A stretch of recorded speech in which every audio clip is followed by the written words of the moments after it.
Here's one that'll come as a surprise. Tasha Yar. That's right. I picked up something Star Trek.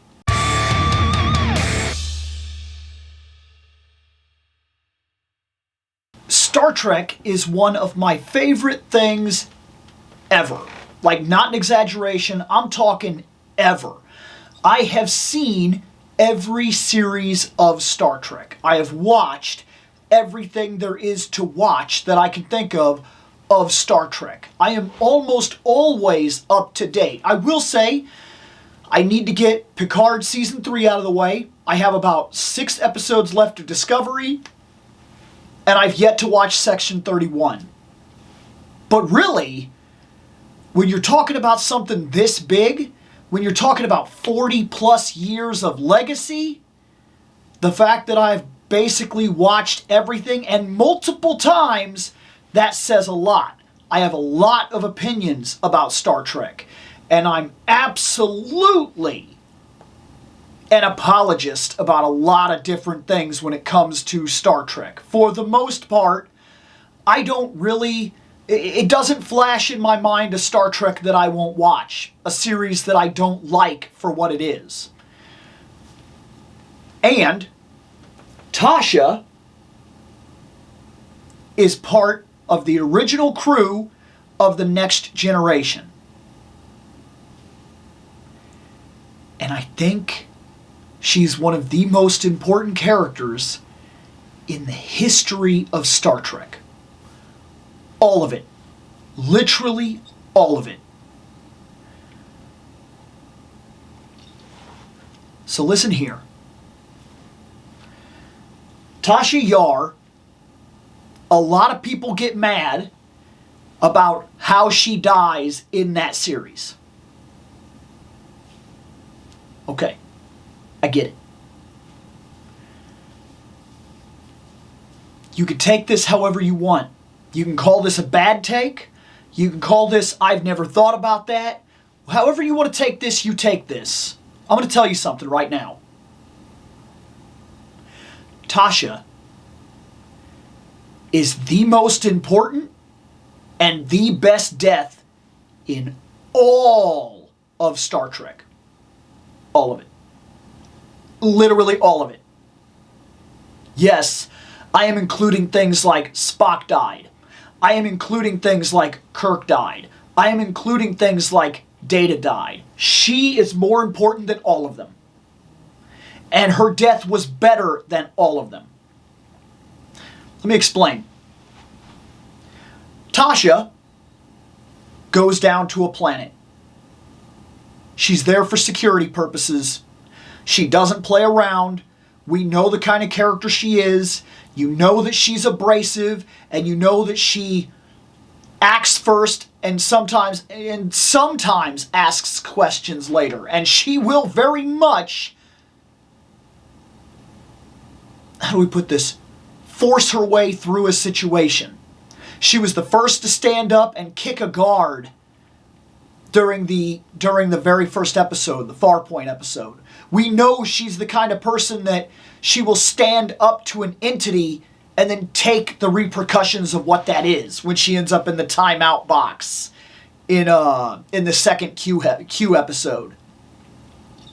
But I don't think anybody stopped to think about this one before. Because I see this all the time where they're like, oh, so unceremonial and blah, blah, blah, and she deserves so much better and they shouldn't have killed her like that. I think it's perfect. Perfect.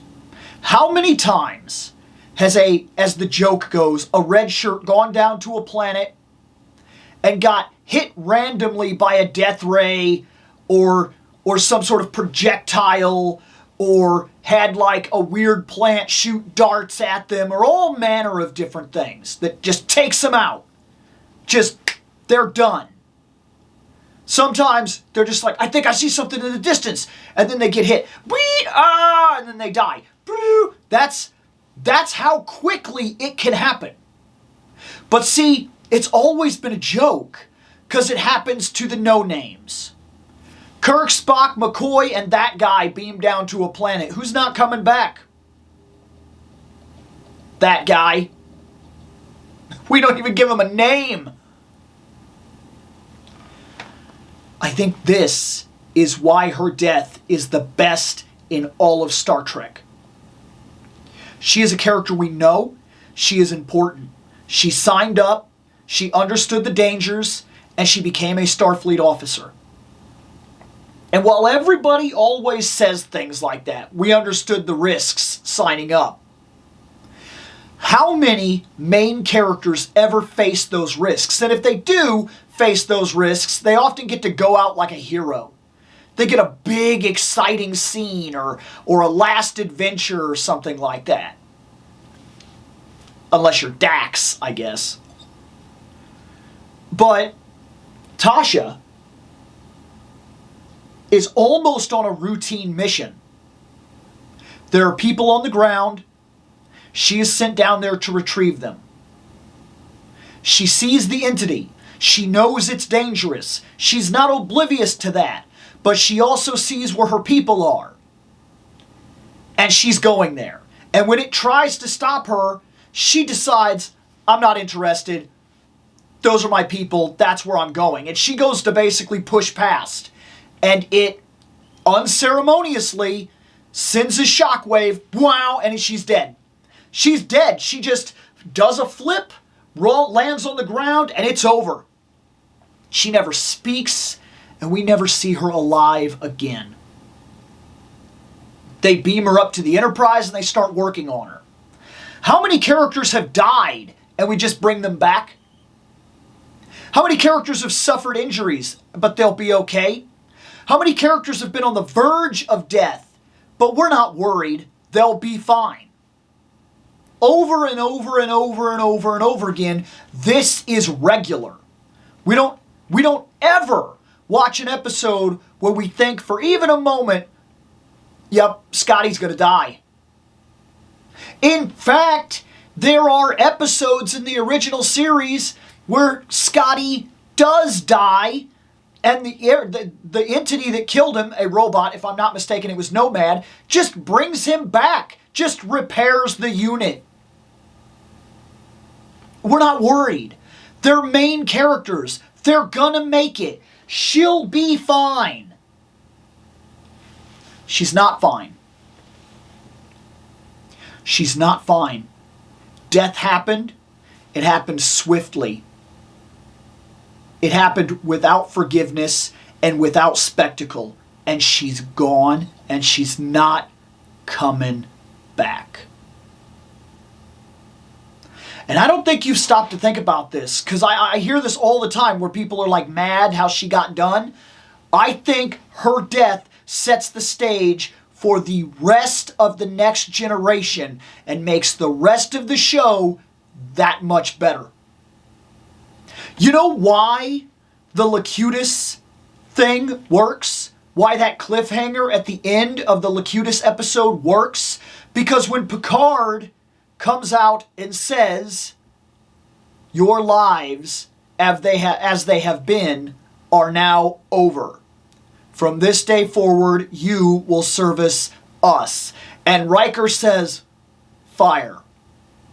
Why is that a cliffhanger that matters? Is it just because, like, that's good writing? Sure, it is good writing. But we had a main character that didn't make it. A main character expected for the entirety of the run of the show. She didn't make it. Now Riker says fire. The captain has been taken. We know the Borg. We understand what just happened. We know there's no coming back from it. That cliffhanger, because of this, could have taken Picard away. And every time they put somebody in a life or death situation from that point on, it has real stakes, because they have killed a main character before. No one is safe. There's always the possibility that this episode is the last episode of a character. And it's only through her staying power, it's only through the sacrifice of this one character, this one death, that the rest of the series has staying power. because the stakes are real for everyone now. Everyone. That is the best death in all of Star Trek, because it set the stakes for an entire series. And you always have to wonder. That's brilliant. You may not have liked it back then, but it was brilliant. Let's open her. Here she is, Tasha Yar, or as the card would have you believe, Natasha Yar. Is this possible? Yes. Though they never say her name ever as Natasha, if I remember right, you do actually see it spelled out at different points as Natasha. So if I remember right, that is not a typo or anything like that. Maybe I'm wrong, because they never say it, but I'm pretty sure I remember seeing it spelled out on a screen somewhere during the series, and it is Natasha. So, here she is. So here's the thing. What am I really going to say here? I'm going to point out a couple of things. She's a fine figure. From the side, that's her. That's her. I mean, right? We're seeing it. That's her. So here's the thing about these old figures, especially these old Playmates here. They're not overly complicated, and they're cheap. I want the entirety of the bridge crew, main cast for the original series and Next Generation. Those are my two favorite Star Treks, and I want those crews completely accounted for in the Playmate style. I want it. That's what I want. I needed Tasha. Currently, for the Next Gen, I have Data, I have Geordi, I have Beverly Crusher, I have Picard, I have Riker, I have Deanna, and I have Worf. So I'm doing very, very well for what it's worth. There's a couple of people here and there that I still want. I would like to get a Barclay. Personally, I think that Guinan would be really solid. I wouldn't mind having Worf in the red as well. So little things like that. This is where my mind goes when I think about the Star Trek figures. I also wouldn't mind to get Deanna in the actual uniform. Little things like that I'm still missing and I still want. I also have Thomas Riker, to be fair. So yeah. That's where my goal is currently. Is I don't have too much left that I need to fill out in terms of the Next Generation crew. I'm almost there. And I don't expect too much from these characters. This was at a time when you were lucky if the face was right. And it is. I could see it. I could look at her and I could say, that's her. That's Tasha. There's some not perfect on the hair here. Bit of some paint app problems. Bit of a paint app right there on the shoulder. But like, here's the thing. These figures are cheap. They come with a lot. There's a phaser. This, I can't remember what this is called. This right here, data pad, tricorder. She gets all of this. She's a decent enough figure. Their movement isn't great. Like when they sit, they always sit like this. They don't exactly pose great, but I don't need them to. I'm not too worried. To me, this is passable. The thing about the Playmates figures is they're cheap, they're accessible, and you're not going to struggle getting almost anything you could want. Pretty much, if it appeared on screen, there's a character, you can get it. And not a lot of them are hard to hunt down, and not a lot of them are expensive. I got Tasha for $5. $5, still sealed. And I opened her. I've heard people freak out. I remember I opened a couple of these and had people freak out. Oh my God, you shouldn't have opened that. Please. You worry about your collection. I'll worry about mine. When I get these, I want them opened and I want them on my shelf. That's it. That's the way I am. If we're this far in and she's worth $5, sealed, in basically mint condition, then chances are when I die, she'll be worth 10? Maybe? It's not worth it. To me, I want them opened. I always wanted the Bridge playset. And I've seen it at a couple of conventions, and I've passed on it multiple times, but I've always wanted it. One time I found the Bridge for $50. And it was still in basically perfect condition. It was even in the box. I couldn't believe it. And to say I'm kicking myself over this, you can almost say that's an understatement. I walked away from it because I told myself, where am I going to put it? Space is a real thing. I bought 2 Castle Grayskulls and I'm lucky that they folded up. I bought a Snake Mountain. It folds up. I bought Eternia. That was tough to store. It's in the garage on a table where like the track and everything is set up. And it's large. Now luckily I am converting my garage to a toy garage. So this actually makes sense and it works. It's not really that big of a deal. But in most other cases, this would be a real problem and there's no way. I basically just have to keep it in the box forever. Like there's nowhere I could put it. What am I going to do? Bring it in here? Set it up? It's not going to happen. Maybe if I took the tracks off, I could display the entire thing as 3 separate towers in this room and I could get away with it. I could put one up there. I could put one all the way up there. And I think that it'd be fine. I think I could get away with it as 3 towers. Do I want to do that? Not necessarily. And as I work on the toy garage over the course of this next year, maybe we'll even end up filming out there a couple of times depending on the situation as I put it together and figure it out. But, Tasha, there's not much to say here other than what I've already gone over.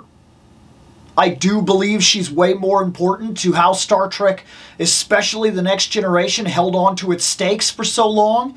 And I do think it's important to consider that not everybody gets a hero's death. She very much put all of our heroes on the same scale as every other person that ever died in Star Trek and made them instantly not a joke. We knew more about her, so it hit us in a different way. We don't know anything about Gregory Stance. We don't know Gregory Stance. We don't know that guy. He beamed down with 3 main characters. He ain't coming back. But we're supposed to be under the impression that every person that beamed down is a person with a family, with loved ones, with hopefully a bright future. But that's not a guarantee in the service. You can have it all snatched away in the blink of an eye, unceremoniously, unforgivingly, and not with a big hero's adventure. Just, that's it. And when you see that happen to a main character, the rest of the show holds its stakes for the rest of the show. You're in season 5, and there's the possibility that Geordi's been captured and they may have to kill him. He may have to die. And somewhere in the back of your mind, you know it's going to be fine because he's a main character. But somewhere also, you're going, they did kill Tasha. Oh no. I think her death is unbelievably important, and possibly the most important and best death in all of Star Trek. That's my thoughts. I've added Tasha Yar to the shelf.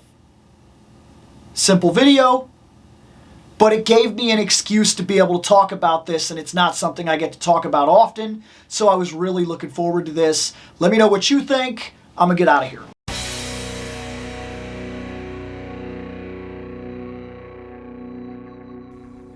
I have spoken.